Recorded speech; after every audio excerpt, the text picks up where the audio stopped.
નમસ્કાર વિદ્યાર્થી મિત્રો, કેમ છો? મજામાં? સ્વાગત છે આપનું આજના સેશનમાં. મિત્રો, આજના સેશનમાં આપણે પ્રકરણ 7 જે છે, જે આપણું ચાલુ ચેપ્ટર છે, એનો ત્રીજો ભાગ છે, એનો અભ્યાસ કરવા તરફ જઈ રહ્યા છીએ. મિત્રો, આની આગળના સેશનમાં અળસિયાની બાહ્યાકાર વિધ્યા છે ત્યાં સુધી આપણે જોઈ લીધું છે. હવે શરૂ કરવા તરફ જઈ રહ્યા છીએ અળસિયાની અંતસ્થ વિદ્યા, જેને એનાટોમી કહી શકાય. અળસિયાની શરીર દિવાલ બહારથી એક પાતળા એક કોષીય ક્યુટિકલ વડે ઢંકાયેલ હોય છે. એટલે ક્યુટિકલનું આવરણ છે. ક્યુટિકલ છે એનું આવરણ જોવા મળે છે. એની બહારની દિવાલ પણ કેવું તો કે પાતળું એક કોષીય આવરણ છે. પાતળા એક કોષીય આવરણ જે છે ને તે ઢંકાયેલ છે. તેની નીચે અધિચર્મ, નીચેનું છે ને અધિ કહી શકાય. તો અધિચર્મ એટલે નીચેનું સ્તર. બે સ્નાયુ સ્તરો, વર્તુળી સ્નાયુ અને આયામ સ્નાયુ. મિત્રો, આ રીતે ગોઠવણ જે છે ને વર્તુળી સ્નાયુ કહેવાય. આ વર્તુળી છે અને આ રીતે હોય એમાં એ આયામ સ્નાયુ કહી શકાય. આમ વર્તુળી સ્નાયુ અને આયામ સ્નાયુ જે છે એ ક્યાં જોવા મળે છે તો કે એનું ક્યુટિકલ યુક્ત જે સ્તર જે છે એની નીચે તરફ અધિચર્મ જે છે એમાં આ સ્નાયુના સ્તર જોવા મળે છે. અને સૌથી અંદરની તરફ દેહકોષ્ઠીય અધિચ્છદ જોવા મળે છે. એટલે દેહકોષ્ઠ એટલે કે ગુહા છે, એનું અધિચ્છદ જોવા મળે છે. અધિચર્મ સ્તંભીય અધિચ્છદીય કોષો જે છે એના એક સ્તરથી બનેલ હોય છે. એટલે આગળ આપણે જોયું છે કે ભાઈ સ્તંભ પ્રકારના જે કોષ હોય તો એ સ્તંભાકાર કોષ આપણે કીધા છે, બરોબર. અધિચ્છદીય પેશીના કોષ છે. તો એનું એક સ્તર જે છે અધિચર્મ જે છે એમાં જોવા મળે છે કે જે સ્ત્રાવી ગ્રંથિ કોષો પણ ધરાવે છે. એટલે કે એવા કોષો ધરાવે છે કે જે સ્ત્રાવ કરી શકે. તો એ સ્ત્રાવી ગ્રંથિ કોષો તરીકે ઓળખાય છે. અહીં તમે જોઈ શકો છો કે ભાઈ ક્યુટિકલ જે છે એનું આવરણ છે, ઢંકાયેલ છે અને એની નીચે આ ક્યુટિકલ જે છે આ ક્યુટિકલનું આવરણ છે. ક્યુટિકલના આવરણ નીચે અધિચર્મ જોવા મળે છે. અધિચર્મ જે છે એની અંદર આવેલા કોષ જે છે કેવા તો કે શ્લેષ્મ ગ્રંથિના છિદ્ર, એટલે કે એમાં શ્લેષ્મ ગ્રંથિ આવેલી છે, સ્ત્રાવી ગ્રંથિ જેને કહેવાય, સ્ત્રાવીય કોષ, બરોબર. તો અહીં તમે જુઓ છો તો આ જે કોષ દેખાય છે કેવા છે તો કોષ જે છે અહીંયા સ્તંભ આકાર જેવા દેખાય છે. તો એ સ્તંભાકાર કોષ છે, બરોબર. અને એની નીચે જે છે વર્તુળી સ્નાયુઓ અને આયામ સ્નાયુ જે છે પણ જોઈ શકાય છે. આ એનું સીમા સ્તર છે. અને કોષ કેવા છે તો કે શ્લેષ્મ સ્ત્રાવી કોષ જોવા મળે છે.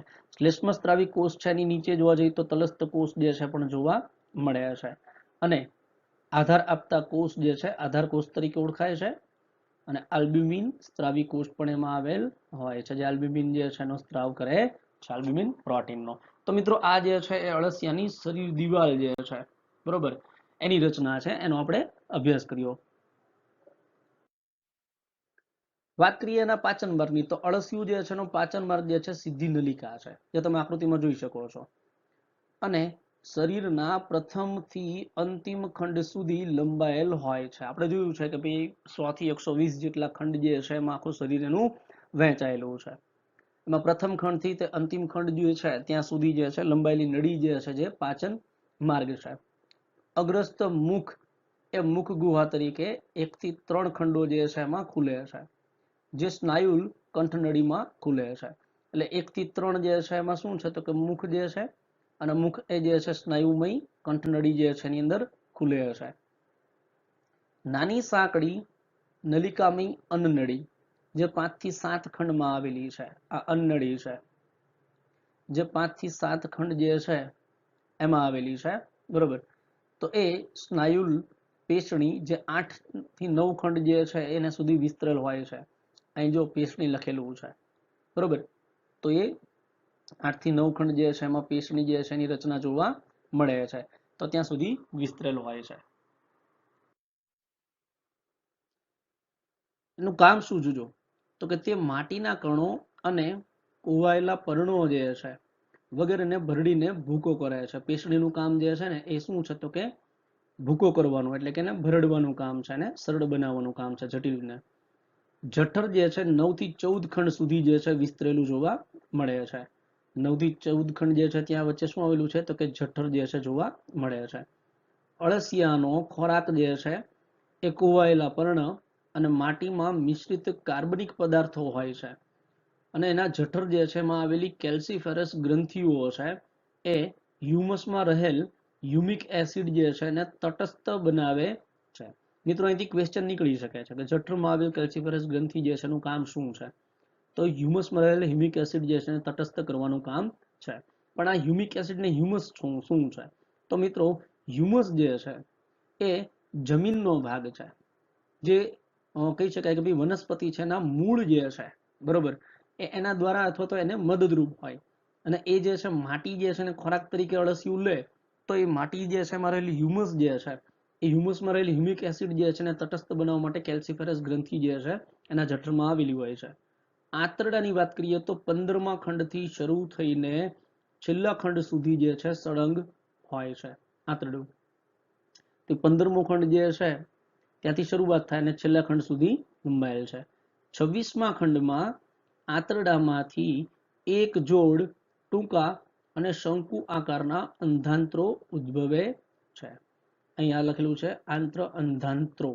આ જે રચના જે છે અંધાંત્રોની રચના છે બરોબર તમે જોઈ શકો છો આંગળી જેવા પ્રવર્ત જે 26મો ખંડ જે છે ત્યાંથી ઉદ્ભવે છે.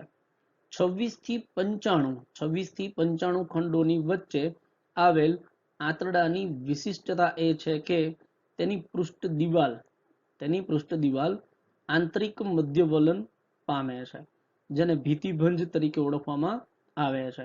26 થી 95 ખંડ છે એની અંદર આંતરડાની જે દિવાલ જે છે એ અંતર્વલન પામે છે આંતરિક રીતે મધ્યવલન પામે છે. અહીં તમે જો તો ભીતિભંજ જે છે આ દર્શાવે છે ભીતિભંજ એટલે અહીં કણે તમે જુઓ તો આ રચના જે છે અંદર તરફથી આંતરિક રચના એ ભીતિભંજ નો મતલબ શું ખબર છે અને એનું કાર્ય શું એમ તો કે તે આંતરડામાં શોષણ સપાટીમાં વધારો કરે છે. એટલે અંદર તરફ જે છે દાખલા તરીકે માનો કે આ દિવાલ છે તો એની અંદર તરફ જે છે ભીતિભંજની રચના જે છે કંઈક આ રીતે જોઈ શકાય કે ભાઈ શોષણ સપાટીમાં શું કરે વધારો કરે છે તો અંતર્વલન પામે એમ તો એ બી રચના જોવા મળે છે. જેમ આપણે વાત કરીએ આપણા પાચન તંત્ર તો આપણા પાચન તંત્રમાં જે છે આંતરડું છે એમાં આંગળી જેવા પ્રવર્ધ જે છે જે શું કરે તો કે શોષણ સપાટીમાં વધારો કરે છે. બસ અહીંયા એવી જ રચના છે ભીતિભંજની. આંતરમાર્ગ શરીરના છેલ્લા ખંડ જે છે એમાં એક ઊભી ફાટ સ્વરૂપે ખુલે છે જેને મળદ્વાર કહે છે. એટલે મળદ્વાર જે છે એના દ્વારા જે છે એ આખો પાચન માર્ગ જે છે કમ્પ્લીટ પૂર્ણ થાય છે. એટલા માટે અહીંયા કણે પાચન માર્ગ કેવો છે તો કે સંપૂર્ણ છે પાચન તંત્ર. ખોરાકમાં ગ્રહણ કરેલ કાર્બનિક તત્વોથી ભરપૂર માટી પાચન માર્ગમાં આગળ વધતા પાચક ઉત્સેચકો દ્વારા જટિલ ખોરાક જે છે એ અભિશોષિત થઈ શકે તેવા સરળ નાના ઘટકોમાં રૂપાંતરણ પામે છે. એટલે પાચનની ક્રિયા છે જે જટિલમાંથી સરળ સ્વરૂપમાં રૂપાંતર થાય છે પણ એના માટે જવાબદાર પાચક ઉત્સેચકો છે જેના પાચન માર્ગમાં જોવા મળે છે.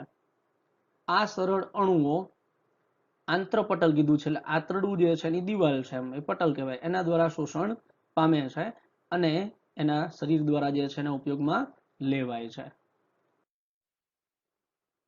ફેરિટીમાં એટલે કે અળસિયામાં બંધ પ્રકારનું રુધિરાભિસરણ તંત્ર જોવા મળે છે.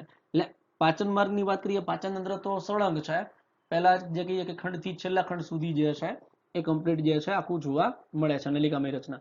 હવે વાત કરીએ એને રુધિરાભિસરણ તંત્રની તો કેવું છે તો કે બંધ પ્રકારનું જોવા મળે છે એટલે કે રુધિર કોઈ એક કોટર કે ગુહામાં ખુલ્લું હોતું નથી નલિકાઓ જે છે એની અંદર ફરતું હોય છે.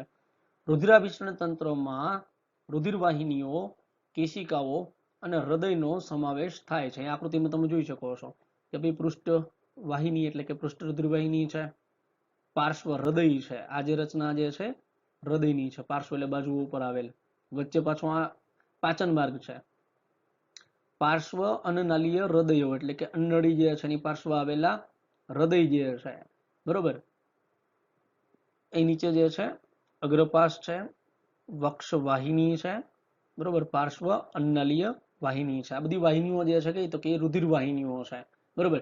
તો આમ જે છે રુધિર વાહિનીઓ છે, કેશિકાઓ છે અને હૃદય જે છે એનો સમાવેશ અહીં થતો જોવા મળે છે. પણ અહીંયા હૃદય હજી આપણી જેમ વેલ ડેવલપ જે કહી શકીએ કે ભાઈ 4 ખંડમાં વહેંચાયેલું હોય એવું જોવા મળતું નથી. આગળ વાત કરીએ તો રુધિરાભિસરણ તંત્રને લીધે રુધિર હૃદય અને રુધિર વાહિનીઓમાં જોવા મળે છે, એટલે ખુલ્લું નથી હોતું એમ, બરોબર. સંકોચનને લીધે રુધિર વહન ફક્ત એક જ માર્ગીય બનાવે છે, અને સંકોચનની ક્રિયાને કારણે એક જ દિશામાં એ વહન પામે છે, પાછું નથી ફરતું એમ. નાની રુધિર વાહિનીઓ રુધિરને અન્નમાર્ગ, ચેતારજ્જુ અને શરીર દિવાલ સુધી પહોંચાડે છે, એટલે કે શરીરના જે કંઈ એના અંગ છે, ભાગ છે, ત્યાં સુધી એનું વહન કરવામાં મદદ કરે છે. રુધિર ગ્રંથિઓ ચોથા, પાંચમા અને છઠ્ઠા ખંડમાં આવેલી હોય છે, એટલે કે 4, 5 અને છઠ્ઠો ખંડ જે છે એમાં રુધિર વાહિનીઓ આવેલી છે, સોરી, રુધિર ગ્રંથિઓ આવેલી હોય છે. અને એનું કાર્ય શું છે તો કે તે રુધિર કોષો અને હિમોગ્લોબિન છે એનું ઉત્પાદન કરે છે. મિત્રો એનું ઉત્પાદન થવું જરૂરી છે, તો રુધિર કોષો અને હિમોગ્લોબિન છે એનું ઉત્પાદન ક્યાં થાય છે તો કે અળસિયાની અંદર 4, 5 અને 6 ખંડની અંદર આવેલ રુધિર ગ્રંથિઓ જે છે એના દ્વારા જે છે રુધિર કોષો અને હિમોગ્લોબિન જે છે એનું નિર્માણ થાય છે, કે જે રુધિર રસમાં દ્રાવ્ય થાય છે. રુધિર કોષો જે છે એની પ્રકૃતિ જે છે ભક્ષક પ્રકારની હોય છે, એટલે ભક્ષણ કરવા માટે જે કહી શકાય કે ભાઈ એની લાક્ષણિકતા છે, અથવા તો ભક્ષણ કરવા માટે જે છે ઉદ્વિકસિત થયેલા છે એવું કહી શકાય છે. આગળ વાત કરીએ તો અળસિયામાં વિશિષ્ટ પ્રકારના શ્વસનાંગોનો અભાવ છે, એટલે વ્યવસ્થિત શ્વસન તંત્ર શ્વસનાંગો હોતા નથી. શ્વસનમાં વાયુ વિનિમય ભીનાશવાળી શરીર જે છે એની સપાટીથી તેના રુધિર જે છે એ વાહિનીમાં થાય છે, એટલે એનું એની અંદર કહી શકાય કે શ્વસન જે છે એનું વાયુ વિનિમય જે છે, વાયુની આપલે જે છે એ સીધી એની જે ત્વચા જે છે, શરીરની સપાટી જે છે ત્યાંથી સીધું જે છે એ રુધિર વાહિની જે છે એમાં થાય છે, અને શરીરમાં એ કહી શકાય કે ભાઈ અલગ અલગ અંગો જે છે ત્યાં સુધી પહોંચે છે.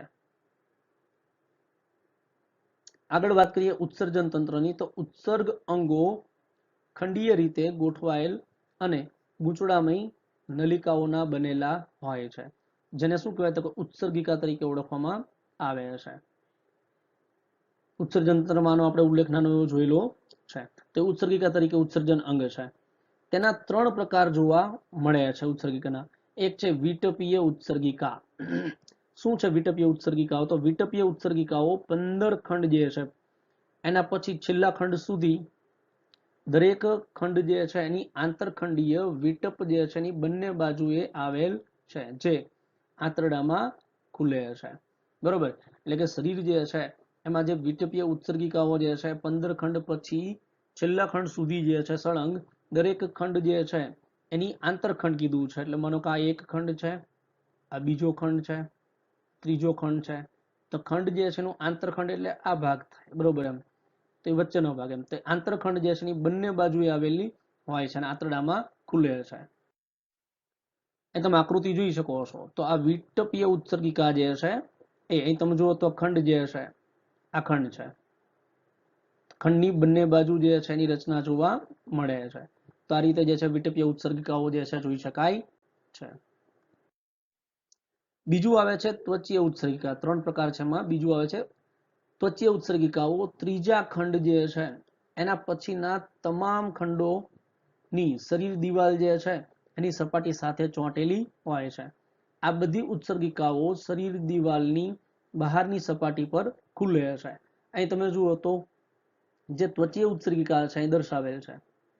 તો ત્વચીય ઉત્સર્ગિકા જે છે જે આપણને કાળા ટપકા દેખાય છે અહીંયા, તો કાળા ટપકા જે છે એ ત્રીજા ખંડ, એટલે કે આ પહેલો ખંડ, બીજો અને ત્રીજો ખંડ. તો ત્રીજા ખંડ પછી જે છે એ શરીરના તમામ ખંડો જે છે એની સપાટી જે છે બહારની, બરોબર, ત્યાં ખુલે છે. એમ આખી સપાટી જે છે ત્વચાની ત્યાં જોવા મળે છે, તે છે ત્વચીય ઉત્સર્ગિકાઓ.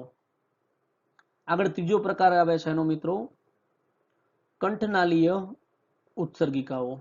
કંઠનાલીય ઉત્સર્ગિકાઓ 3 જોડમાં છે અને ગુચ્છમાં આવેલ છે. 3 જોડ ગુચ્છમાં હોય છે. ચોથા, પાંચમા અને છઠ્ઠા ખંડમાં આવેલ હોય છે. અહીં જોઈએ તો 4, 5 અને 6 આ જે છે 4, 5 અને 6, 4, 5 અને 6 જે છે જે ખંડ જે છે એની અંદર જે છે ગુચ્છમાં કીધું છે. અને તમે જુઓ કે આ જે કાળા કલરના ગુચ્છ દેખાય છે એ ગુચ્છની અંદર 3 જોડ કીધું છે. એટલે આ પહેલી જોડ, આ બીજી જોડ અને આ ત્રીજી જોડ, બરોબર. તો 3 જોડ જે છે એની અંદર જે છે ગુચ્છમાં જે છે એ કંઠનાલીય ઉત્સર્ગિકા જે છે એ જોવા મળે છે કે જે 4, 5 અને છઠ્ઠો ખંડ જે છે એમાં હોય છે. એનું કાર્ય શું? તો આ અલગ પ્રકારની ઉત્સર્ગિકાઓની મૂળભૂત રચના સરખી હોય છે. આ ઉત્સર્ગિકા જે છે એ કાર્ય તો કે દેહજળના કદ અને બંધારણનું નિયંત્રણ કરે છે.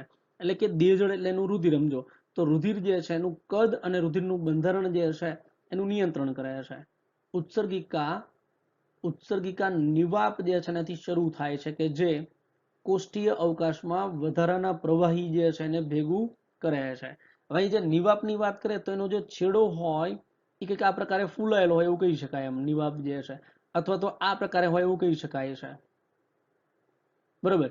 તો એમ જે છે ઉત્સર્ગિકા નિવાપ જે છે એનાથી શરૂઆત થાય કે જે એની દેહકોષ્ઠ જે છે એનો અવકાશ જે છે એમાંથી શું કરે તો કે વધારાનું જે પ્રવાહી જે છે એને ભેગું કરે છે, એકત્ર કરે છે અને વધારાનું છે એને શરીર સપાટીથી શું કરે છે એને શરીરમાંથી દૂર કરવાનો પ્રયત્ન કરે છે, જેથી કરીને દેહજળ જે છે એનું કદ અને બંધારણ જે છે એનું નિયંત્રણ કરી શકાય. આગળ વાત કરીએ તો ચેતાતંત્ર. તો અળસિયામાં ચેતાતંત્ર જે છે એમાં ચેતાકંદો આવેલા હોય છે જે સામાન્ય રીતે બેવડા વક્ષ ચેતારજ્જુ પર ખંડીય રીતે ગોઠવાયેલ હોય છે. અહીં તમે જુઓ તો વક્ષ ચેતારજ્જુ લખેલું છે, બરોબર. તો આખી રચના જે છે વક્ષ ચેતારજ્જુની છે જે જોઈ શકાય છે. અલગ કલર લઈએ એટલે આપણને દેખાય. તો આ રીતે જે છે વક્ષ ચેતારજ્જુ જે વક્ષ બાજુએ આવેલ છે તો એ રીતે જે છે ગોઠવાયેલ છે. વક્ષ ચેતારજ્જુ જે છે એ ખંડીય રીતે ગોઠવાયેલ છે. આગળના ભાગે 3 અને 4 ખંડ જે છે એમાં ચેતારજ્જુ બે ભાગમાં વહેંચાઈને કંઠનળીને પાર્શ્વ બાજુએ વીંટળાઈને, હવે આ ભાગ જે છે કંઠનળીનો છે.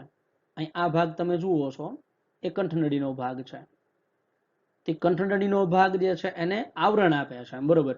તો વક્ષ બાજુ છે અને વક્ષ બાજુથી બે ભાગમાં વહેંચાવું. અહીં બ્લેક કલરમાં દર્શાવીએ. હવે તો વક્ષ બાજુથી આ બે ભાગમાં વહેંચાય છે, ખ્યાલ આવે છે. તો આ બે ભાગમાં વહેંચાય અહીંથી આમથી આમ. તો બે ભાગમાં જે વહેંચાય છે અને વહેંચાઈને શું કહે છે કે વક્ષથી ઉપર તરફ એમ પાર્શ્વ બાજુ વીંટળાઈને પૃષ્ઠ બાજુ પર મસ્તિષ્ક ચેતાકંદ સાથે જોડાઈને ચેતાકડી બનાવે છે. એટલે એમાં એવું થાય કે વચ્ચે તરફ જે છે કંઠનળી રહે, તો કંઠનળીને આરપાર જે છે બે ભાગમાંથી પસાર થઈ એટલા માટે શું બનાવે છે આ પરિકંઠનાલીય, એટલે કંઠનળીને આજુબાજુ એમ ફરતું. તો પરિકંઠનાલીય યોજી એટલે એ શું થાય તો કે કડી કહેવાય. અને આગળ જતા શું બનાવે છે તો કે ઉપરી કંઠનાલીય ચેતાકંદ બનાવે છે. આ ભાગ જે છે કંદ તરીકે ઓળખાય છે એનો, બરોબર. તો ચેતાકંદ બનાવે છે. મસ્તિષ્ક ચેતાકંદ ચેતાકડીની અન્ય ચેતાઓ સાથે જોડાઈને સંવેદી આવેગો જે છે એનું સંકલન કરી તરત જ પ્રતિક્રિયા કરી શરીરના સ્નાયુઓ જે છે એને અમલ કરવા પ્રેરે છે. એટલે જે કંઈ સંવેદના મળે છે સંવેદના ઉપર જે છે એ માહિતી જે મળે છે એનું અર્થઘટન કરીને તરત જ એનો પ્રતિચાર આપવા માટે મદદ કરે છે.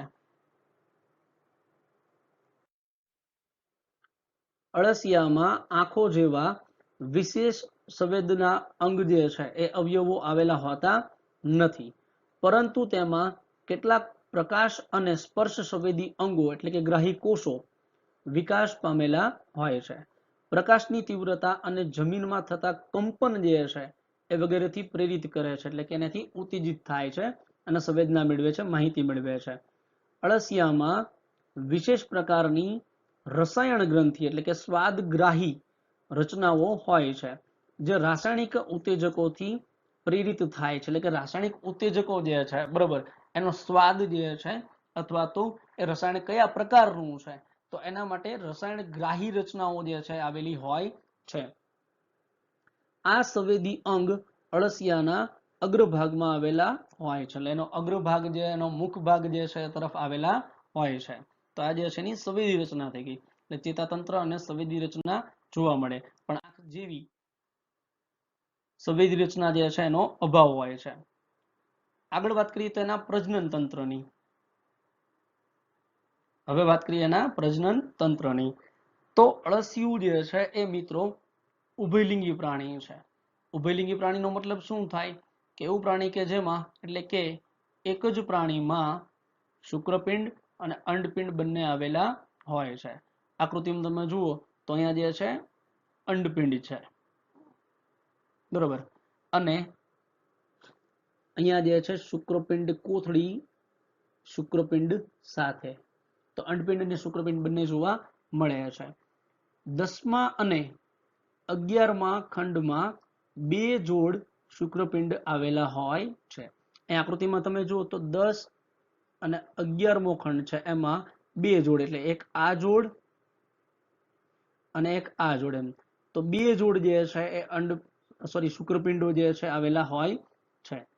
તેમની શુક્રવાહિનીઓ 18મા ખંડ સુધી લંબાયેલી હોય છે. ને આકૃતિમાં તમે જુઓ તો એની જે શુક્રવાહિની છે, એ લખેલું છે શુક્રવાહિની, તે 10 અને 11 ખંડ છે એમાંથી નીકળી અને છેક નીચે સુધી 18મો ખંડ જે છે ત્યાં સુધી લંબાયેલી જોવા મળે છે. 18મો ખંડ જે છે ત્યાં સુધી લંબાયેલો હોય છે. ત્યાં પ્રોસ્ટેટ નલિકા સાથે જોડાય છે. જ્યાં આગળ જે છે પ્રોસ્ટેટ ગ્રંથિ જે છે એની પ્રોસ્ટેટ નલિકા જે છે એની સાથે જોડાય છે. 2 જોડ સહાયક ગ્રંથિ અનુક્રમે 17 અને 19મા ખંડમાં આવેલી હોય છે. એટલે અહીંયા જે છે ને 2 સહાયક ગ્રંથિ હોય છે, એટલે 2 જોડ સોરી એટલે 4 ગ્રંથિ થઈ, એમ 2 જોડ જે છે સહાયક ગ્રંથિ જે છે એ 17 અને 18મો ખંડ જે છે એમાં જોવા મળે છે. આકૃતિમાં જુઓ તો અહીંયા જે છે આ 17મો ખંડ અને જે છે 18 નહીં પણ 19, 17 અને 19મો ખંડ છે. આ 2 ખંડ એવા છે કે જેની અંદર 2 જોડ સહાયક ગ્રંથિ, આ એક જોડ આકૃતિમાં જોતા જજો, અને આ જે છે બીજી જોડ. તો 2 જોડ જે છે સહાયક ગ્રંથિ જે છે જોવા મળે છે 17 અને 19મા ખંડમાં.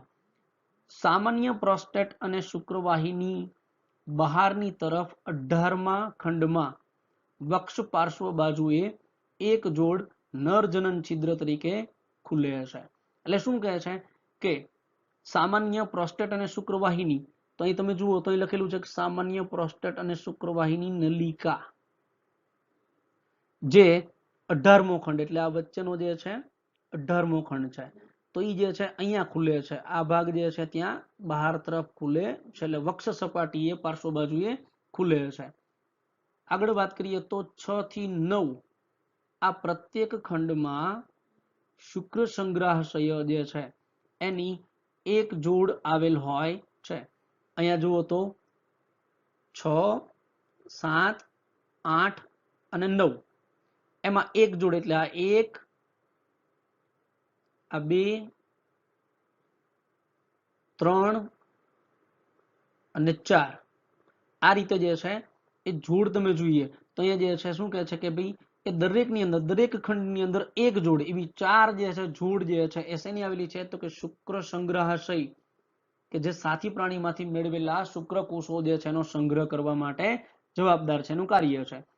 તે મૈથુન ક્રિયા દરમિયાન મેળવેલા સાથી અળસિયાના શુક્રકોષનો સંગ્રહ કરે છે. શુક્ર સંગ્રહાશય છે એમાં શુક્રકોષોનો સંગ્રહ થાય છે. 12 થી 13 ખંડ જે છે, એટલે 12 અને 13 ખંડ જે છે એના આંતરખંડીય વિટપ, વિટપ એટલે પટલ થાય, તો આંતરખંડીય વિટપ જે છે એના પશ્ચ સપાટીને વળગી રહેલ અંડપિંડની એક જોડ જે છે એ 13મા ખંડમાં આવેલ હોય છે. એટલે અહીં શું કહે છે કે એક જોડ જે છે અંડપિંડ જે છે, અહીં તમે જુઓ આ શું છે અંડપિંડ છે, આકૃતિમાં જુઓ તો ક્યાં તો કે આમ 13મા ખંડમાં જોવા મળે, પણ 12 અને 13મો ખંડ જે છે એનું આ વિટપ કહેવાય, વચ્ચેનો જે છે વિટપ કહેવાય, બરોબર. તો વિટપ જે છે એની સાથે જોડાયેલ આ જે છે અંડપિંડ જે છે એક જોડ છે, એટલે ખરેખર જોડાણ જે છે 2 ખંડ જે છે એની વચ્ચે છે, અને એનું સ્થાન જોવા જાવ તો 13મા ખંડમાં જોવા મળે છે અંડપિંડનું. અને અંડપિંડ જે છે એની અંડવાહિની નિવાપ જે છે એની પણ એ રચના જોવા મળે છે. અહીં તમે જુઓ તો અંડવાહિની નિવાપ છે. અંડવાહિની તેના અગ્રછેડો એટલે કે અંડવાહિની નિવાપ બનાવે છે. હમણાં આપણે જોયું અહીંયા પણ આકૃતિમાં જોઈ શકો છો કે આ જે છે અંડવાહિની નિવાપ, એનો આગળનો છેડો જે છે અંડવાહિની નિવાપ તરીકે ઓળખાય છે, રચના બનાવે છે. બંને બાજુની અંડવાહિનીઓ જોડાઈ માદા જનન છિદ્ર સ્વરૂપે શરીરની બહારની દિવાલ જે છે એમાં વક્ષ બાજુએ 14મો ખંડ જે છે એમાં ખુલે છે. બાહ્યાકાર વિદ્યામાં પણ આપણે જોયેલું છે કે 14મો જે ખંડ જે છે, માનો કે 14મો ખંડ છે તો 14મો ખંડ છે એની મધ્ય બાજુએ મધ્ય વક્ષે એક જનન છિદ્ર આવેલું છે જે શું છે, માદા જનન છિદ્ર તરીકે ઓળખાય છે. હવે આગળ વાત કરીએ તો મૈથુન ક્રિયા દરમિયાન બે અળસિયા વચ્ચે શુક્રકોષો જે છે એની આદાન પ્રદાનની ક્રિયા થાય છે. એક અળસિયામાંથી શુક્રકોષો બીજા અળસિયું જે છે એના શરીરમાં દાખલ થાય છે.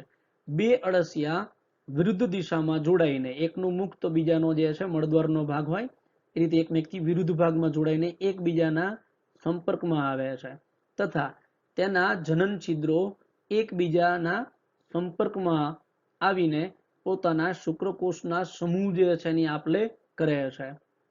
વલયિકાના ગ્રંથિકોષો દ્વારા ઉત્પન્ન થયેલા અંડઘરમાં પરિપક્વ શુક્રકોષો, શું કીધું છે, વલયિકા શબ્દ વાપરે છે. વલય એટલે રિંગ થાય, બરોબર. તેને રિંગના જે ગ્રંથિકોષો છે એના દ્વારા ઉત્પન્ન થયેલા જે અંડઘર જે છે જેમાં એના ઈંડા જે છે એ અંડઘરમાં પરિપક્વ શુક્રકોષો અને અંડકોષ જે છે તથા પોષક દ્રવ્યો યુક્ત પ્રવાહી જમા કરવામાં આવે છે. હવે એને જે છે આમ જોવા જાવ તો ઈંડા સ્વરૂપ આપણે કહીએ પણ ખરેખર એ આખું અંડઘરની રચના હોય, આવી જે છે અંડઘરની રચના હોય છે. અને અંડઘરની રચના જે છે એમાં પોષક દ્રવ્ય યુક્ત પ્રવાહી જે છે એ આવેલું હોય છે. પોષક દ્રવ્ય યુક્ત પ્રવાહી જે છે અંદર જોવા મળે છે. અને પોષક દ્રવ્ય યુક્ત પ્રવાહી જે છે એની અંદર શુક્રકોષ અને અંડકોષ જે છે એની અંદર ભેગા થાય છે, એનું ફલન થાય છે. અંડઘરમાં અંડકોષનું ફલન શુક્રકોષો વડે થાય છે. એટલે એમાં અંડકોષ અને શુક્રકોષ છે. માનો કે અંડકોષ છે, બરોબર, તો અંડકોષ અને શુક્રકોષ છે એનું ફલન જે છે ક્યાં થાય તો કે અંડઘર જે છે એની અંદર થતું જોવા મળે છે. અળસિયું તેને પોતાના શરીરથી અલગ કરી, એટલે કોને તો કે અંડઘરને અલગ કરી જમીન ઉપર કે જમીનની અંદર છોડી દે છે. અળસિયાના ભ્રૂણ અંડઘરમાં રહે છે. એટલે અળસિયાના શરીરથી દૂર ટૂંકમાં, બરોબર, જમીન ઉપર અથવા જમીનની અંદર તરફ એ અંડઘર જે છે એની અંદર અળસિયાના ભ્રૂણ જે છે જોવા મળે છે. લગભગ 3 અઠવાડિયા પછી, 3 અઠવાડિયાનો સરેરાશ સમય થાય તેના પછી લગભગ 4ની સરેરાશે, એટલે કે આ 1 2 3 4 એમ 4ની સરેરાશ એટલે 4 જેટલા જે છે અંડઘર સરેરાશે 2 થી 22 બાળ અળસિયા જે છે એ પ્રત્યેક અંડઘરમાંથી બહાર આવે છે. એટલે 3 અઠવાડિયા પછી એમાંથી બહાર આવે છે. એટલે કેટલા તો કે 2 થી 22 જે છે બાળ અળસિયા જે છે એ એમાંથી બહાર આવે છે. અને અળસિયા જે છે એમાં વિકાસ જે છે સીધો હશે, એટલે કે વચ્ચે કોઈ પરોક્ષ જે વિકાસ જોવા મળતો નથી, એટલે કે ડિંભ બનતા નથી. તેનો વિકાસ જે છે કેવો છે, સીધો હશે. આગળ વાત કરીએ તો અળસિયા એ ખેડૂતના મિત્ર તરીકે ઓળખાય છે, કારણ કે તે માટીમાં દર બનાવે છે અને તેને છિદ્રાળુ બનાવે છે. જે વિકાસ પામતા વનસ્પતિના જે મૂળ છે એને શ્વસનમાં અને માટીમાં દાખલ થવામાં મદદરૂપ થાય છે, મદદ કરે છે. અળસિયા દ્વારા જમીનની ફળદ્રુપતા વધારવાની પ્રક્રિયા જે છે એને વર્મી કમ્પોસ્ટિંગ તરીકે ઓળખવામાં આવે છે. આ ઉપરાંત અળસિયાનો ઉપયોગ જે છે એ માછલી પકડવાના ગલમાં ભક્ષ્ય ભેરવવા તરીકે અળસિયાનો ઉપયોગ થાય છે. એટલે શું થાય કે માછલી પકડવાની જે ગલ જે છે એમાં અળસિયા રાખવામાં આવે જેથી કરીને માછલીઓ જે છે એ ભક્ષક તરીકે ખોરાક તરીકે અળસિયા જે છે તરફ આકર્ષાય અને આ રીતે જે છે એ માછલી જે છે ગલમાં ફસાઈ જાય છે અને એને પકડી લેવાય છે. તો માછલી પકડવાના ગલ જે છે એની અંદર એનો ઉપયોગ અળસિયાનો ઉપયોગ કરવામાં આવે છે. તો મિત્રો અહીંયા જે છે એ અળસિયા જે છે બરોબર એની અંતસ્થ રચના જે છે અંતસ્થ રચના જે છે એ કમ્પ્લીટ થાય છે. એનો આજે અભ્યાસ જે છે અહીંયા કમ્પ્લીટ થાય છે. મિત્રો આજના સેશનમાં અહીં સુધી રાખીએ છીએ. મળીએ વળી પાછા નેક્સ્ટ સેશનમાં. આ સિવાય અળસિયું જે છે અપૃષ્ઠવંશી પ્રાણી તરીકે આપણે એની રચના જોઈ છે, બાહ્યકાર અને અંતસ્થ રચના એક પ્રાણી પેશી તરીકે. નેક્સ્ટ સેશનની અંદર વળી પાછું પૃષ્ઠવંશી સમુદાય જે છે બરોબર, તો પૃષ્ઠવંશી પ્રાણીઓ જે છે એનું પણ એક એક્ઝામ્પલ આપણે જોઈશું. તો મળીએ નેક્સ્ટ સેશનમાં વળી પાછા ચેપ્ટરના આગળના ટોપિક સાથે. ત્યાં સુધી આવજો અને ખાસ વાંચતા રહેજો.